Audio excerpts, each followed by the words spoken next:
आप लोगों को जय श्री राम, जय राम, जय जय राम सबसे पहले उठ करके इस मंत्र का उच्चारण करते हैं। फिर इसके बाद धरती माता जी का चरण स्पर्श करते हैं। माता जी के चरण स्पर्श करने के बाद अधिक से अधिक जल ग्रहण करते हैं। जल ग्रहण करके नित्य आदि कर्म से निवृत्त होकर वस्त्र आदि धारण करके स्नान के लिए गंगा मैया जी के तट की ओर निकल जाते हैं। आप लोगों को नवरात्रि की हार्दिक बधाई हो। तो इस नवरात्रि में 9 दिन का व्रत है। व्रत के साथ व्यायाम की चुनौती और ही अधिक हो जाती है, परंतु यदि निष्ठा हो और दृढ़ निश्चय हो तो फिर यह चुनौती भी आनंदमय हो जाती है। इस प्रकार से तट के समीप पहुंचकर भगवान जी के दर्शन करते हैं। स्नान के लिए गंगा मैया जी के तट की ओर निकल जाते हैं, जहाँ पर गंगा मैया जी की पवित्र धारा बहती है। स्नान के लिए गंगा मैया जी में प्रवेश कर जाते हैं।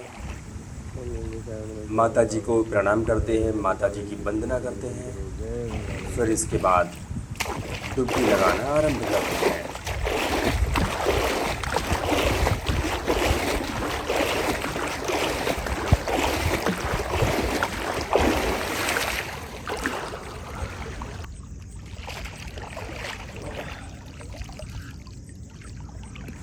स्नान पूर्ण करके भगवान जी की कृपा से भक्ति साधना पूरी करके माता जी के तट पर ही हम लोग करते हैं ध्वजारोहण और फिर इसके बाद करते हैं शंखनाद।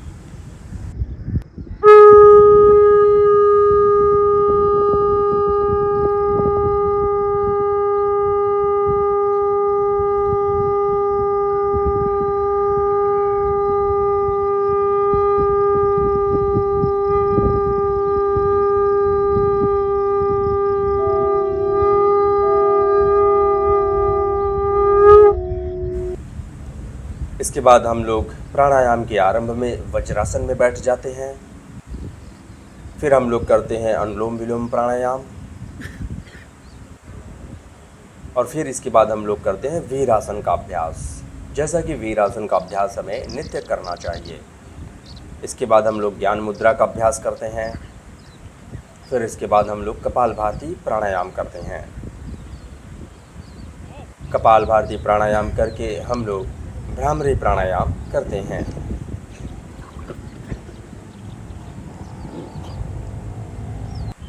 भ्रामरी प्राणायाम करके हम लोग शून्य मुद्रा का अभ्यास करते हैं।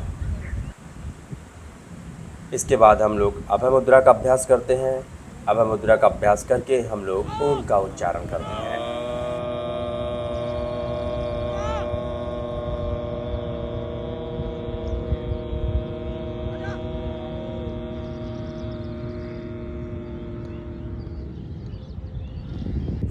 प्राणायाम पूरा करके हम लोग स्ट्रेचिंग करते हैं। तो स्ट्रेचिंग में सबसे पहले हम लोग अपने कंधे की स्ट्रेचिंग करेंगे।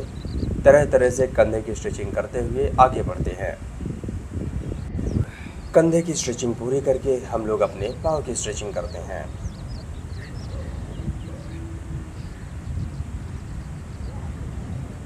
इस प्रकार से अपने शरीर को होल्ड करते हैं। शरीर को होल्ड करने के बाद लगाते हैं चक्रासन और चक्रासन में ही लगाते हैं सपाट। चक्रासन पूरा करके थोड़ी सी सहायता करते हैं।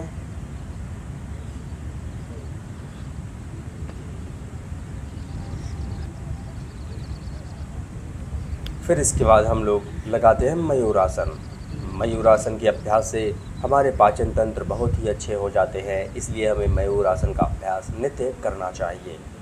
पाचन तंत्र अच्छे होंगे तो आपके लीवर, किडनी सब कुछ अच्छे होंगे, इसलिए हमें मयूरासन का अभ्यास करना चाहिए। फिर इसके बाद फिंगर के ऊपर लगाते हैं एल्बो लीवर। स्ट्रेचिंग पूरी करके बढ़ जाते हैं व्यायाम की ओर। तो व्यायाम की शुरुआत हर दिन की तरह साधारण सपाट से करेंगे। तो इस प्रकार से साधारण सपाट की स्थिति में आते हैं और लगाना आरंभ करते हैं। इसके बाद हम लोग तरह तरह के सपाटे लगाते हुए आगे बढ़ेंगे, एक दूसरे की सहायता करते हुए, बातें करते हुए, एक दूसरे से सीखते हुए आगे बढ़ेंगे। इसके बाद लगाते हैं कुंभक सपाट।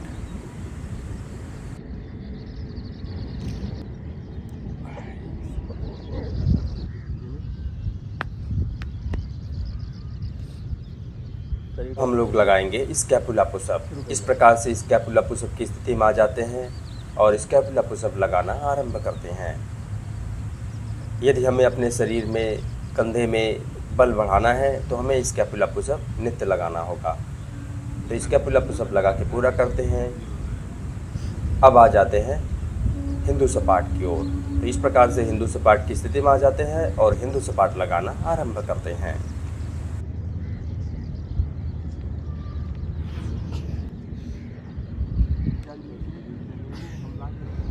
चलिए शुरू किया जाए।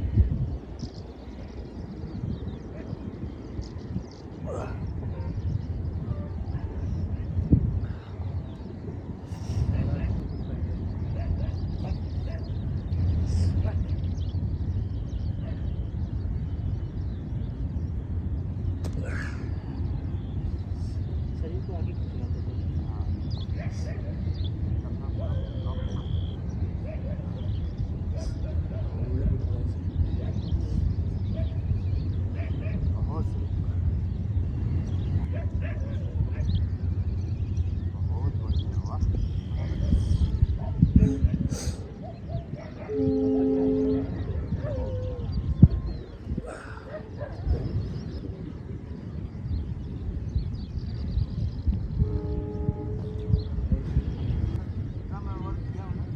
आपके साथ अगर यहाँ किया होता तब तो आगे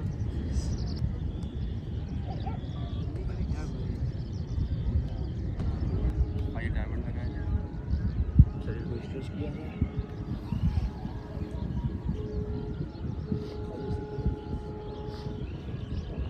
चलिए चलो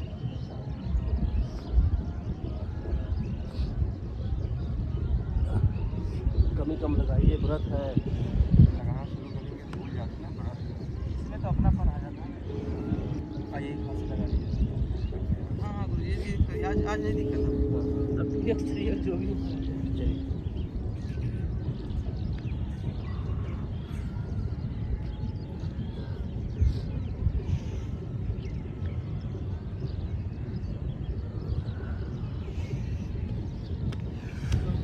चलिए हाँ हिंदू सवार डायमंड बनाएंगे, हिंदू सवार लगाएंगे। आइए पाई वाला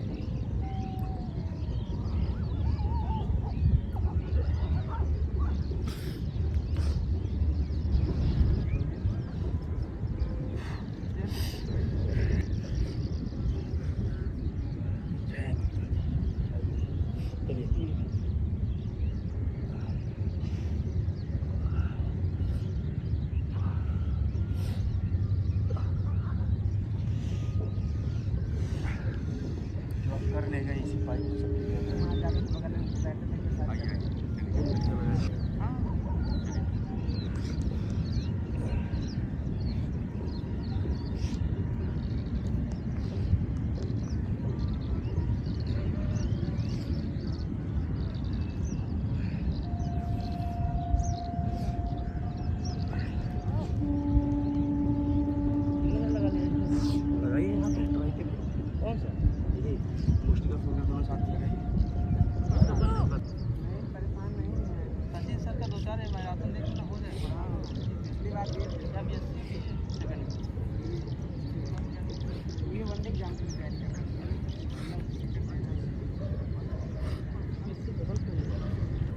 हो जाएगी जल्दी। आप आज कर रही हैं वो वाला ना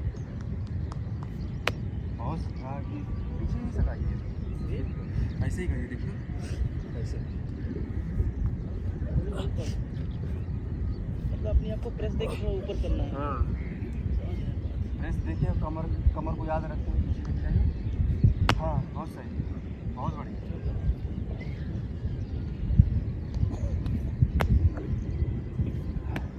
तो पीछे हाथ ही नहीं जाएगा। लगाना शुरू कर रहे हैं। अगर मन किया तो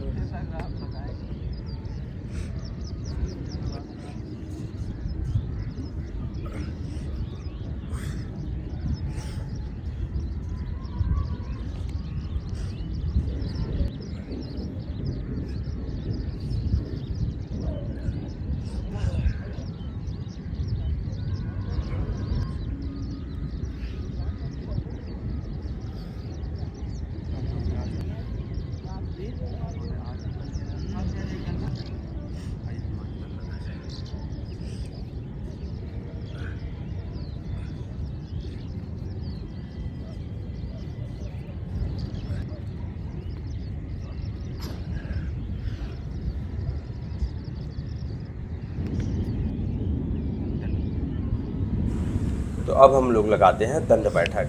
तो इस प्रकार से दंड बैठक लगाते हुए आगे बढ़ते हैं। दंड बैठक लगा के पूरा करते हैं, थोड़ा सा आराम करते हैं, फिर उसके बाद हम लोग करते हैं डक वॉक।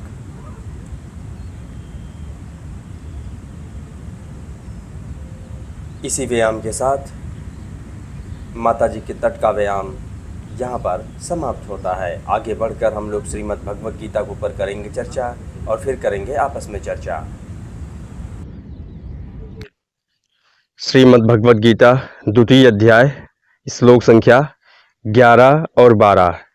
श्री भगवान उवाच अशोच्या नन्मशोचत स्वम प्रज्ञावादांश्च भाससे गतासोंशा नानुशोचन्ति पंडिताः। भगवान श्री कृष्ण जी कहते हैं, तुम पंडित पूर्ण वचन कहते हुए उनके लिए शोक कर रहे हो जो शोक करने के योग्य है ही नहीं।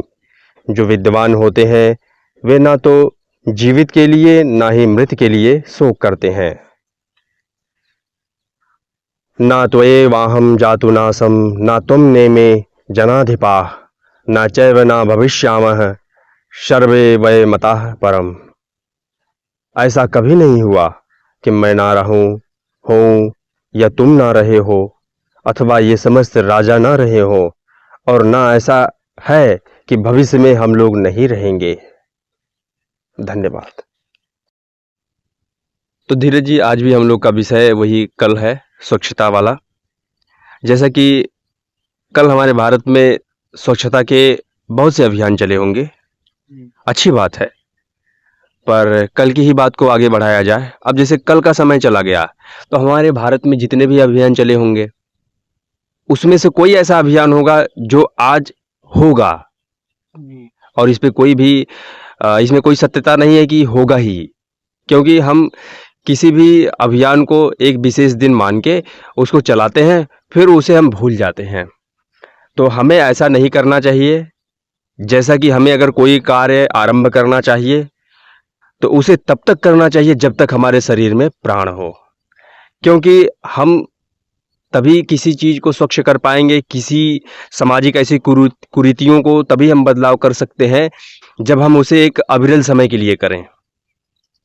धन्यवाद। गुरु जी, किसी भी अभियान को आगे बढ़ाने के लिए, जैसे मान लीजिए स्वच्छता अभियान को ही आगे बढ़ाने के लिए पहले हमारे विचार स्वच्छ होने चाहिए। जब तक विचार नहीं स्वच्छ होंगे तब तक हम कोई भी अभियान करें, क्यों ना करें, उसका कोई फ़ायदा नहीं होगा।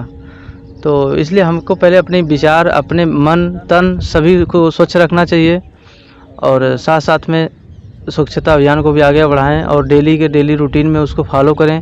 5 मिनट ही करें, डेली करें, तभी हमारे मतलब पर्यावरण जो है अच्छा होगा और स्वच्छ रहेगा। धन्यवाद। भारत माता की जय। भारत माता की जय। भारत माता की जय। वंदे मातरम। वंदे मातरम। वंदे मातरम।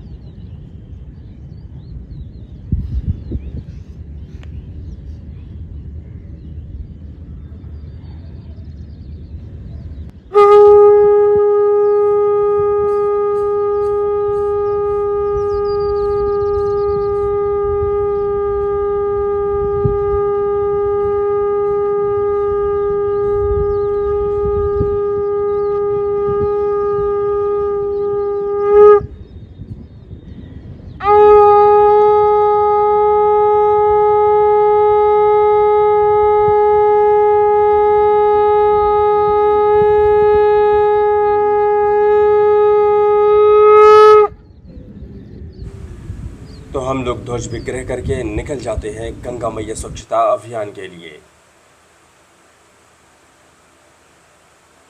तो माता जी के तट पर पहुंचकर माता जी की सफाई करते हैं।